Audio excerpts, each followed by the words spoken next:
오늘 삼성은 세계 125개국에서 갤럭시 S5라는 신형 스마트폰을 동시에 출시해 언론의 주목을 받았습니다. 세계 동시 출시라는 홍보성 보도에 가려져 있지만 갤럭시 폰과 관련해서는 제대로 조명해 봐야 할 중요한 뉴스들이 있었습니다. 오늘 뉴스룸 리포트에서 이 문제들 알아보도록 하겠습니다. 노지민 PD 스튜디오에 나와 있습니다. 어서 오십시오. 안녕하십니까. 자, 갤럭시 폰을 둘러싼 소송이 있더군요. 이 문제부터 알아볼까요? 네, 좀처럼 보기 어려운 일이 벌어지고 있습니다. 삼성전자 그리고 전자업계 전문지인 전자신문 사이에 거의 전면전에 가까운 대결이 진행 중입니다. 네, 어떤 내용인지 좀 더 구체적으로 설명해 주시죠.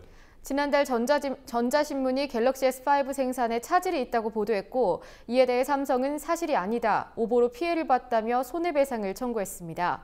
그런데 속사정을 들여다보면 좀 더 복잡합니다. 전자신문이 최근 잇따라 내놓은 삼성전자 비판 보도가 진짜 이유라는 평가도 있습니다. 전자신문과 삼성전자 어떤 일이 있는지 윤이나 PD가 보도합니다. 전면전의 시작은 전자신문이 지난달 17일 게재한 출시 코앞 갤럭시 S5 카메라 렌즈 수율 잡기의 안간힘이라는 기사였습니다. 삼성은 3일 뒤 보도 내용이 사실과 다르다며 정정 보도를 요구했습니다. 그러나 전자신문은 정정 보도를 거부하고 갤럭시 S5의 문제에 관한 후속 기사를 내보냈습니다. 삼성은 다시 정정 보도를 요구했지만 받아들여지지 않자 지난 3일 3억 원의 손해배상 청구 소송을 제기했습니다. 삼성전자는 21면에 실렸던 기사의 정정 보도문을 일면 중앙 3단 크기로 실어달라고 요구했습니다. 법적 대응에 앞서 통상 진행하는 언론중재위원회 중재 절차도 거치지 않았습니다. 해당 기자는 삼성 측이 삼성전자와 독자들에게 깊이 사과드립니다 라는 문구를 제시하는 등 굴욕적인 요구를 했다고 주장합니다. 사실 이런 류의 기사까지 못 쓰는 언론사면 언론사가 정체성이 없는 거죠. 기자도 기자일 수가 없는 거고요. 그래서 저희는 생존권을 걸고 싸운 겁니다. 저희가 삼성하고 어떻게 전면전을 벌이는 작은 언론사가 문구 글자 크기 간격까지 정해서 정정 보도문 내라고 보내는 경우는 거의 없다고 그러더라고요. 그 전까지. 그런데 이제 삼성 같은 경우는 어떤 일면에 뭐 몇 단 크기로 글자 크기, 줄 크기 간격 그리고 고개 숙여 사과드립니다. 삼성전자에 이런 어떻게 보면 언론사로서는 굉장히 굴욕적인 문구거든요. 이 기자는 삼성이 자본력을 바탕으로 한 소송전을 통해 비판적인 기사를 통제하려 한다고 말했습니다. 저희 혹시 블로그 보셨나요? 블로그가 공식적인 입장 표명이기 때문에 그걸로 이용하시면 될 것 같습니다.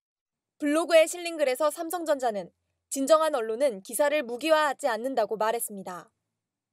정론지필의 초심으로 돌아가라고도 했습니다.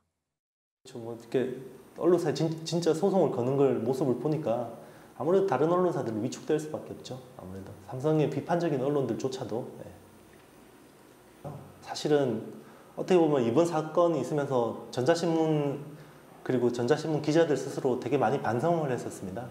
우리가 제대로 해야 될 이야기를 못하니까 지금 기업이 언론사를 대상으로 언론을 상대로 이런 식으로까지 나오는 걸 어떻게 보면 이런 시대를 만드는데 어떻게 보면 일조를 한 거죠. 우리도. 그래서 이제는 제대로 된 어떤 잣대와 어떤 비판의 어떤 그런 칼날을 제대로 우리가 언론으로서 역할을 해야겠다. 전자신문은 전사적인 대응에 나섰습니다. 삼성 측의 소송 제기를 언론 길들이기로 규정하고 내부 결속을 강화하며 전담 대응팀까지 구성했습니다. 광고 의존도가 높은 경제 전문지가 굴지의 재벌 기업을 대상으로 벌이는 싸움에 언론과 재계의 이목이 집중되고 있습니다. 국민TV 뉴스 윤이나입니다.